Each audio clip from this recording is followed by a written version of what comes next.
It had been 4 years since the tournament, and the world had settled into an odd peace. Bulma was surprised that Piccolo didn't make an effort to attack Goku since then.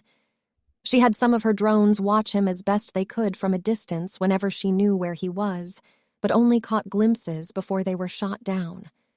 Goku had told her not to worry, as he and the rest of the Z fighters still kept an eye on him, and Goku was not one to slack on his training, forever getting new equipment from Bulma. Chi-Chi had been very persistent after the fight with Goku. The two had almost come to blows many times if Goku hadn't stepped in, but with both of them being stubborn. Bulma not willing to let her longest best friend be trapped in a loveless marriage, and Chi-Chi unwilling to budge from a mistaken childhood promise that Goku was not willing to let go. Something about, "I won't break a promise, even if I didn't know what it was." Reluctantly, they had both agreed that Roshi's plan made some sense because neither was going to let the other get in the way. It had been rough at first, till Gohan and Trunks were born. Goku had always seemed to focus on his training till those two arrived. Bulma had wanted to cut their tails off immediately, much to the shock of Goku and Chi-Chi, but after pulling the other women aside and explaining why, the two presented a united front that Goku couldn't say no to. Chi-Chi had wanted Goku to work, but after Bulma had told her there was no need since she was the wealthiest person on the planet, Goku had been thrilled because he could train as much as he wanted. Chi-Chi had been mad about it, but was quickly placated by Trunks and Gohan. Dotting on them seemed to become her new favorite thing. Much to Goku's sadness because he wanted to train with them, someone at least, and Krillin could only do so much. Right now, though they were on their way to Kame House for a little get-together, Bulma had made sure that Goku stayed in touch with the rest of the group. Even if Chi-Chi sometimes seemed like she didn't want anything to do with them, Bulma suspected she wanted Goku all to herself. But these were her and Goku's friends since they were kids, and she wasn't going to let him just disappear from their lives because she said so. They did drop by Capsule Corp occasionally to train with Goku and see how they were doing, but it was never all of them. The house started coming into sight over the horizon. "Okay, we're almost there," Bulma said over her should to Chi-Chi and Launch. She turned to look outside of her capsule hoverplane to wave at Goku, who was carrying Trunks and Gohan in his arms riding the Nimbus. The trio waved back enthusiastically, causing her to let out a laugh. A few minutes later, they were hovering over Kame House and could see Krillin and Turtle waving at them from the ground. Nimbus circled the house a couple of times before it came to a stop off the shore. Goku hopped off with Trunks and Gohan in each arm. Gohan was hiding from the others, but Trunks was most happy at seeing so many faces at once. "Uncle Krillin!" Trunks shouted, already trying to scramble out of his dad's grip, and Goku put him down. But instead of running off, he was jumping around expectantly, reaching out for Gohan. With how shy Gohan was, you would think Trunks was older, but they were the exact same age, even though Trunks didn't like to think that Gohan was born earlier. Gohan looked at Goku, who just gave him a nod as he set him down on the ground. He was about to hide behind Goku, but Trunks grabbed his hand and rushed off towards the others. A lot of the fighters were outside Krillin, Yamcha, Tien, and the others were probably outside. Trunks and Gohan were surprised. They had seen them all individually when they visited, but never all of them at once. "Hey, Gohan!" Turtle said, grabbing the boy's attention and causing him to smile as he rushed over, jumping on his back. Trunks rushed over to the others as Bulma touched down. The festivities began almost immediately with Roshi running out of the building trying to hug Bulma, and Chi-Chi would subsequently beat him to the ground. Chi-Chi hadn't wanted to come, but after Bulma had said she was going to take Goku there regardless of what she said, she had been forced to come for now. "I'm surprised no one has killed you yet, old man," Bulma said with a huff, as she and Chi-Chi walked over to Roshi towards the house, but he let out some perverted giggles, causing yet another beat down again. It was a while later, as everyone was standing outside talking and waiting on the barbecue, that all the fighters suddenly froze, before quickly looking up at the sky. Bulma and Chi-Chi's eyes met as they gave a shrug, not knowing what was going on. "Did you guys feel that?" Goku asked the rest of the group, and they all nodded. "Yeah, a big power level just arrived out of nowhere." Alarm bells were ringing in Bulma's ears as she knew that whatever or whoever it was had everyone on edge. They waited a while, observing the power level closely. "It's heading for Piccolo," Master Roshi said, surprising the few that couldn't sense the power. Whoever this is must be pretty powerful to attack him like that.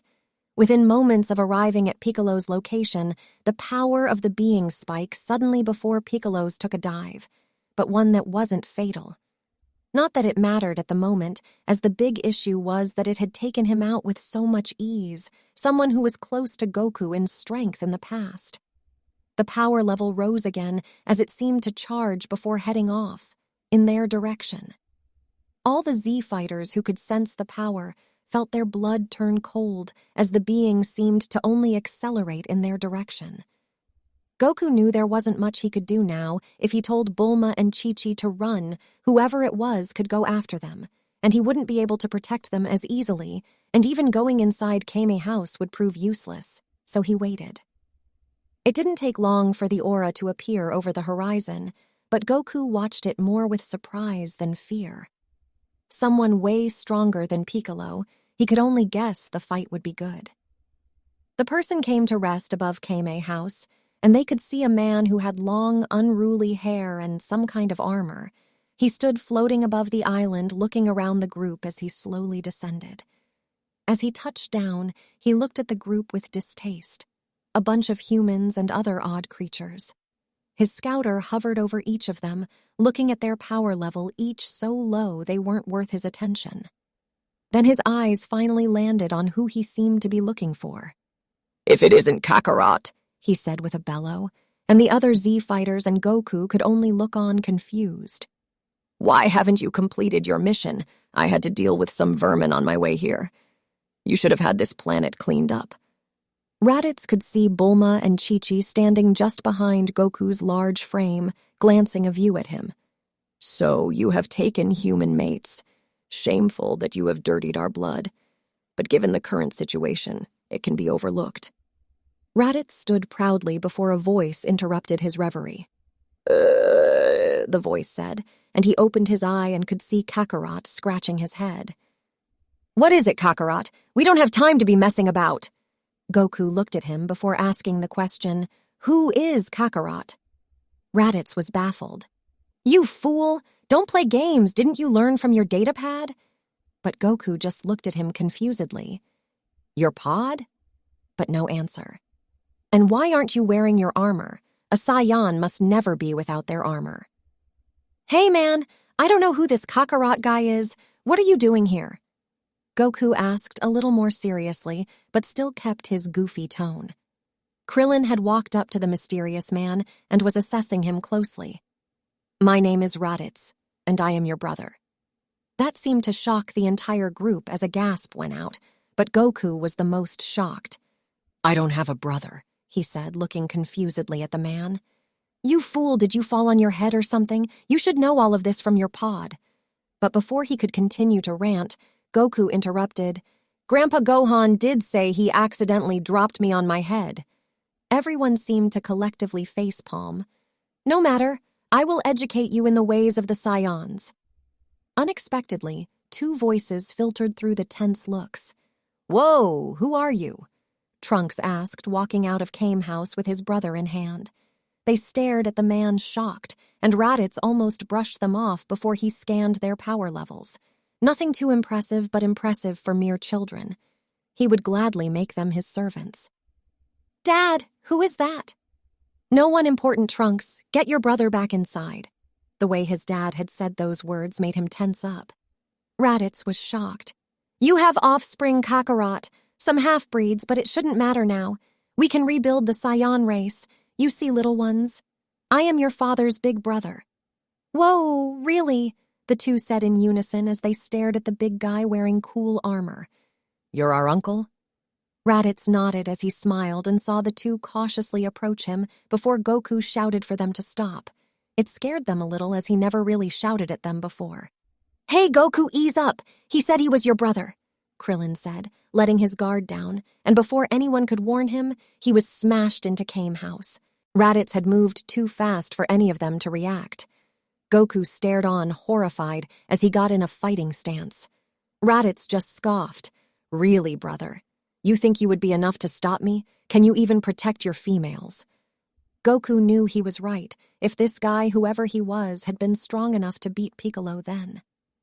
His thoughts stopped as he finally set his sights on what had struck Krillin.